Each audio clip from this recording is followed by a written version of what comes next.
Are things starting to go south in your relationship? Are you sitting at home thinking we are two completely different people? But isn't that what attracted you to him or her in the first place? Today we're going to find out if opposites really do attract. Here with us now is relationship expert Rick Brown. Thanks so much for joining us again this morning. Thank you for being here. All right, do opposites really attract, and is it a good thing if they do? Well, they really do attract. What we find is that if you're somebody who has personality traits such as being quiet, somewhat reserved, you're going to be drawn to somebody who tends to talk more or express their feelings more. Opposites really do attract. And initially, that'll be very exciting for you. In fact, when you found this person, you'll find yourself saying, now that I found you, I just feel so whole, so complete, and you'll actually like that. Yeah, but then later on, as the relationship progresses, doesn't it start to grate on your nerves? I mean, when you're attracted to someone because they're quiet, and all of a sudden you find yourself doing all the talking, you're like, why don't you just talk? I'm tired of talking all the time. But that is exactly what happens, that the very thing that was once attractive to you, if you stay in the relationship long enough, you'll find that it's very frustrating to you. But I think the reason that you're drawn to it in the first place is there is a universal, if you will, unconscious desire to become whole. And so you are going to find somebody who has the missing pieces of yourself. So, for example, the reason you may have not expressed your feelings to begin with is not that you didn't have feelings, but maybe you heard messages growing up like, big boys don't cry, keep your feelings to yourself, be strong and be independent. And so you held those in check.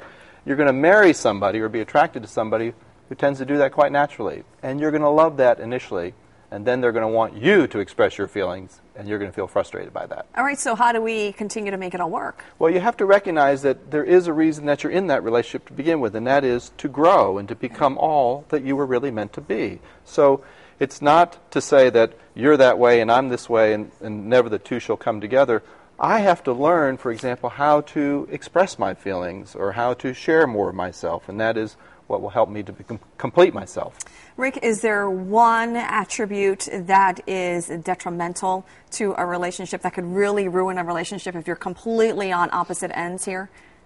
Well, I don't think so in terms of personality. Okay. I really tend to trust the coming together part. But again, what will happen is if you don't become much more conscious of why you got drawn into that relationship, you will be very frustrated with it, and you'll find yourself wanting to get away from it. All right, so in your opinion, is it better to find a mate who is opposite from you or who has a lot in common with you? Well, what will happen is, regardless of what you want to go out and find, you're actually going to find that the chemistry is with somebody who is somewhat opposite of you. Oh.